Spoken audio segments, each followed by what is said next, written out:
Hello friends, स्वागत है आप सबका आपके अपने यूट्यूब चैनल पर। आज हम लोग करंट अफेयर की इस सीरीज में सेट 8 लेकर आए हैं। जिन्होंने अब तक हमारी पिछली क्लासेस नहीं देखी हैं देख सकते हैं। यहाँ से डायरेक्ट आपके एग्जाम में क्वेश्चंस आएंगे। देखते हैं अपने पहले प्रश्न को। बहुत ही इंपॉर्टेंट, एक एक प्रश्न बहुत चुनिंदा और बहुत important direct as a question देखने को मिलेंगे आपके एग्जाम में। पहला प्रश्न है, यूपी सरकार ने विश्वकर्मा श्रम सम्मान योजना का बजट 2026-27 में कितना तय किया है। इसका बजट कौन सा योजना है? तो विश्वकर्मा श्रम सम्मान योजना पूछ सकता है कि विश्वकर्मा श्रम सम्मान योजना किस सरकार ने चलाया है? तो उत्तर प्रदेश सरकार ने चलाया है। और बजट में इसका कितना तय किया गया है इसको बजट में?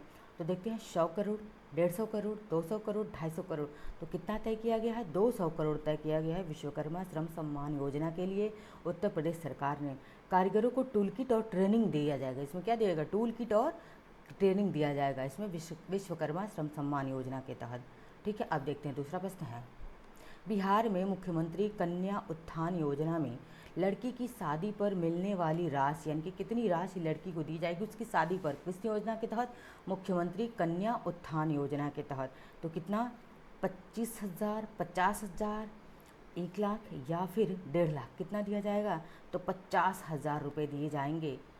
वो भी कब दिया जाएगा? इंटर पास करने के बाद। क्या? इंटरमीडिएट पास कर लेगी लड़की तब जाके मुख्यमंत्री कन्या उत्थान योजना के तहत लड़की की शादी पर मिलेगा कितना? 50,000 की राशि दी जाएगी। ठीक है, बिहार सरकार ने यह योजना की शुरुआत किया हुआ है। तीसरा प्रश्न है, यूपी के कौशल सतरंग योजना का संबंध किससे है? यानी कि कौशल सतरंग योजना का संबंध किससे? महिलाओं का कौशल विकास से, किसानों के कौशल विकास से, युवाओं के कौशल विकास से या दिव्यांगों के कौशल विकास से? तो यूपी में कौशल सतरंग योजना, इसका जो संबंध है वो किससे है? युवाओं के कौशल विकास से। यानी कि स्किल डेवलपमेंट किया जाएगा, बट किस में? यूथ में, युवाओं में। ठीक है। चौथा प्रश्न है, बिहार सरकार ने 2026 में जल जीवन हरियाली अभियान का नया फेज किस जिले से शुरू किया है? वेरी इंपॉर्टेंट क्वेश्चन है, खास करके बीपीएससी तैयारी 4, बीपीएससी और भी सारे एग्जाम्स के लिए बहुत इंपॉर्टेंट है कि जल जीवन हरियाली अभियान पूछ सकता है। जल जीवन हरियाली अभियान किस राज्य सरकार ने चलाया? बिहार सरकार ने। और इसका नया फेज जो शुरू किया है, जिला कौन सा है? रोहतास है, नालंदा है, पूर्वी चंपारण है या भोजपुर है? तो किससे शुरू किया है? नालंदा से। ठीक है, बहुत इंपॉर्टेंट है नालंदा आप सबके लिए। पांचवा प्रश्न है, यूपी में वन डिस्ट्रिक्ट वन प्रोडक्ट यानी कि ओडीपी में 2026 में नया प्रोडक्ट क्या है? ब्लैक पॉटरी किस ज़िले को मिला है? तो ब्लैक पॉटरी किस ज़िले का है जो कि ऐड हुआ है? किस में? वन डिस्ट्रिक्ट वन प्रोडक्ट में इसको ऐड किया गया है। तो यह कौन सा है? आजमगढ़ है, निजामाबाद, आजमगढ़, खुर्जा या मिर्ज़ापुर? तो कौन सा है? निजामाबाद, आजमगढ़ को ऐड किया गया ब्लैक पॉटरी के लिए। ठीक है, आगे बढ़ते हैं छठे प्रश्न की तरफ। छठवां प्रश्न है, इंडिया ने किस देश के साथ ग्रीन हाइड्रोजन एक्सपोर्ट एग्रीमेंट मई 2026 में साइन किया था? तो किसके साथ साइन किया था यह? जर्मनी, जापान, यूएई या फिर ऑस्ट्रेलिया के साथ मई 2026 में साइन किया था ग्रीन हाइड्रोजन एक्सपोर्ट एग्रीमेंट। किसके साथ? यूएई के साथ। ऑप्शन सी हमारा क्या होगा? राइट आंसर होगा।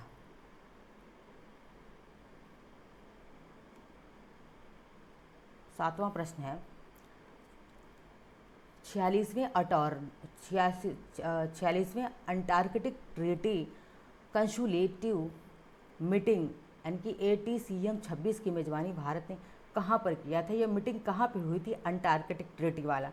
तो कहाँ हुआ? दिल्ली, कोची, गोवा या मुंबई? तो कहाँ पे हुआ था? केरल की कोची में हुआ था। ऑप्शन बी हमारा क्या होगा?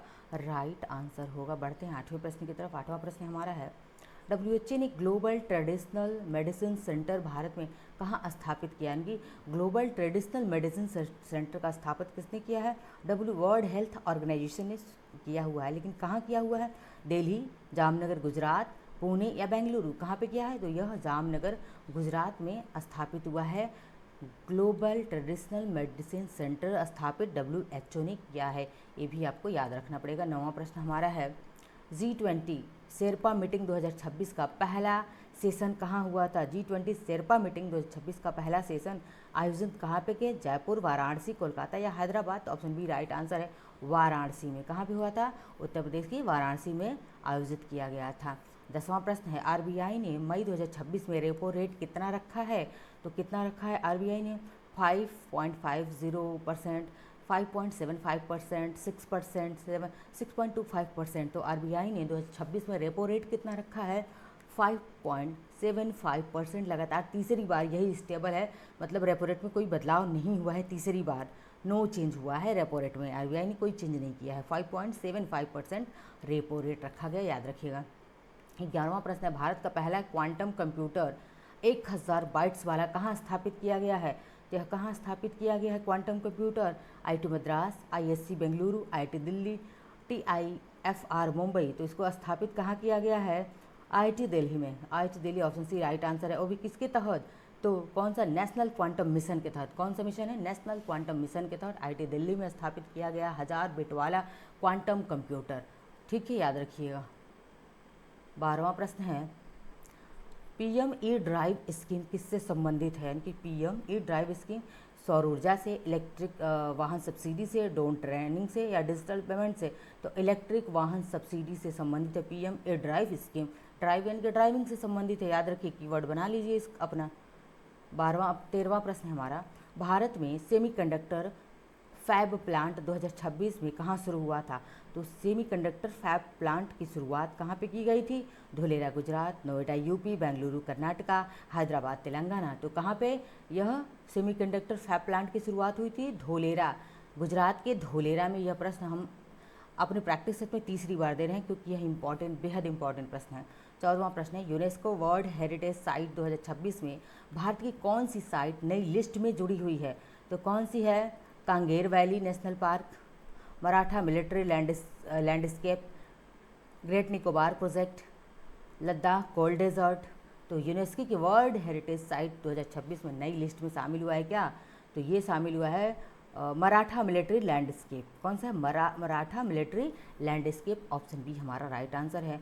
15वां प्रश्न हम देखते हैं। 15वां प्रश्न है, भारत के नए चीफ इकोनॉमिक एडवाइजर यानी कि CEA 2026 में कौन बने हैं भारत के? तो चीफ इकोनॉमिक एडवाइज़र बने हैं कौन? वी अनंता नागेश्वरन बने हुए हैं, या फिर देखिए ऑप्शन ए हमारा ही राइट आंसर है। वी अनंता नागेश्वरन ही दूसरी बार बनाए गए हैं भारत के चीफ इकोनॉमिक एडवाइज़र। ठीक है, आगे बढ़ते हैं। 16वां प्रश्न जो कि अंतिम प्रश्न है आज का हमारा और इम्पॉर्टेंट प्रश्न है, वर्ल्ड इन्वायरमेंट डे 2026 की थीम क्या थी? तो वर्ल्ड इन्वायरमेंट डे कब मनाते हैं? 5 जून को मनाते हैं। और इसकी थीम आपसे पूछ रखा है, तो थीम क्या थी इसकी? लैंड रेस्टोरेशन एंड डेजर्टिफिकेशन, यही हमारी थीम थी। क्या थी? Land restoration and desertification, drought resilience. ठीक है, यानी कि सूखे को प्रभावित क्षेत्रों के लिए भी था। तो याद रखिएगा ऑप्शन ही हमारा राइट आंसर है। मिलते हैं नेक्स्ट लेक्चर में, धन्यवाद।